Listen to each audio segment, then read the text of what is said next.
Hey everybody, it's Eric with your lesson of the week again. My metronome is fussy this morning. So, if you recall, I said we're going to kind of take things back to the basics a little bit for 2017 to get us rolling. And apparently back to the basics means needing a razor. Last week we talked about getting the thumb in a good position. Remember, thumbs up. This week we are looking at using some different rhythms when we're doing a warm-up. And a warm-up is something you should do when you're playing guitar.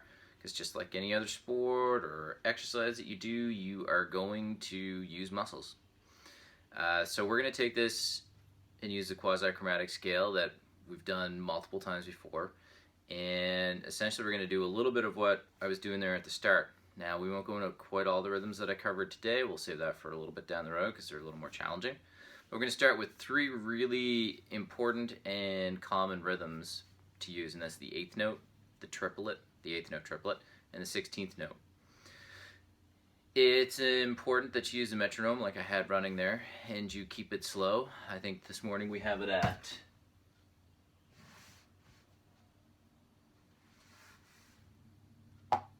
60. That's a pretty good place to start at. You can always increase that as you get better. So, to go over this, and this is how we're going to do it so you understand how to get the rhythm right. The 8th note is 2 notes per beat.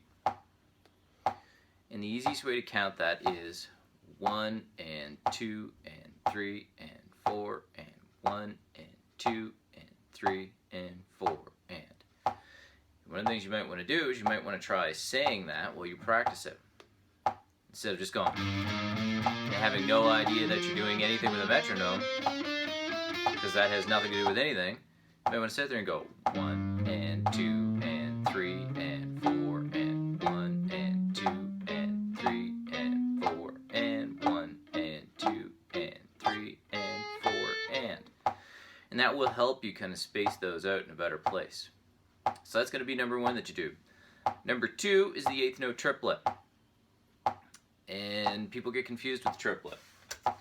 The triplet is 3/8 notes in the span of 1/4 note. Or to be more confusing, it's 3 against 2, and it's 3/8 notes where 2/8 notes were. I like to use 2 different ways to count these. One is a simple one. One, I just go triplet, triplet, triplet, triplet. And what I'm trying to do here is make sure that I put the right emphasis on the right syllables. So that means I'm breaking triplet into 3 syllables. Another way I like to do it is, if I have to count out the beat, I'll break it down like this. I'll go 1 triplet, 2 triplet, 3 triplet, 4 triplet. Same idea, I'm still breaking it down into 3 syllables, making it easy to vocalize. And we can vocalize, hopefully we can apply it to the guitar. So one of my teachers put it in university, he said, if you can't say it, you can't play it. And I think there's just some truth to that one. So here's the triplet. We'll count it first. So we have triplet, triplet, triplet, triplet, or 1 triplet, 2 triplet, 3 triplet, 4 triplet.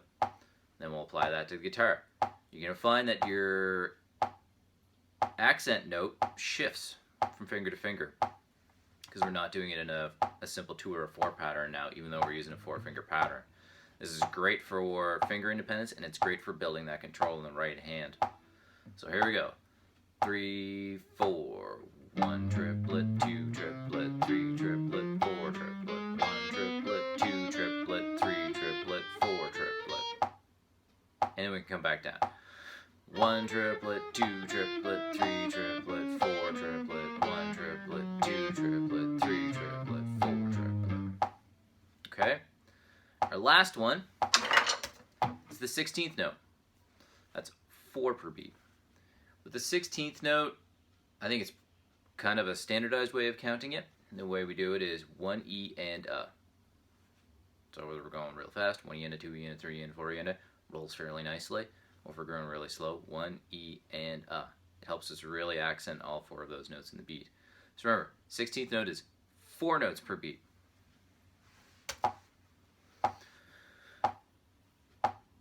3, 4 E and a, 1 E and a, 2 E and a, 3 E and a, 4 E and a, 1 E and a, 2 E and a, 3 E and a, 4 E and a, 1 E and a, 2 E and a, 3 E and a, 4 E and a.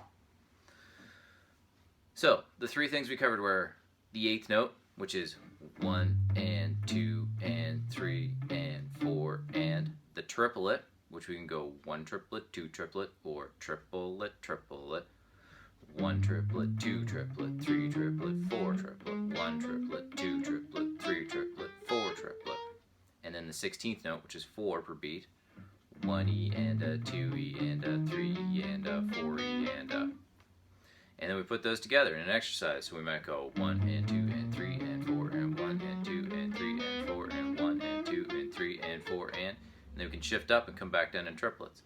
1 triplet, 2 triplet, 3 triplet, 4 triplet, 5 triplet, 6 triplet, 7 triplet, 8 triplet. And then we can shift up again and do 16ths. 1 E and a, 2 E and a, 3 E and a, 4 E and a, 1 E and a, 2 E and a, 3 E and a, 4 E and a, 1 E and a, 2 E and a, 3 E and a, 4 E and a. So those are our 3 rhythmic patterns that we're going to cover this week. We will try and add a couple of the harder ones next week. And that will be the quintuplet. 1, 2, 3, 4, 5, 1, 2, 3, 4, 5, 1, 2, 3, 4, 5, 1, 2, 3, 4, 5, 1, 2, 3, 4, 5.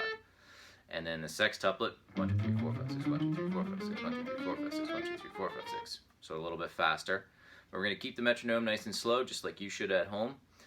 And work through those rhythms. Get that control in the right and left hand. Learn how to accent in the right spots. Learn how to get the rhythms right and get the hands working together. And hopefully you'll find that when you're playing some solos or some riffs, or even if you're just learning how to do a shuffle in a song, you gain that control over those rhythms. So good luck practicing all of those. If you have any questions, don't be afraid to message me on Facebook. I will get at them as soon as I can, or pop on by and ask when you're in for your lesson. Happy practicing and good luck on the weekend.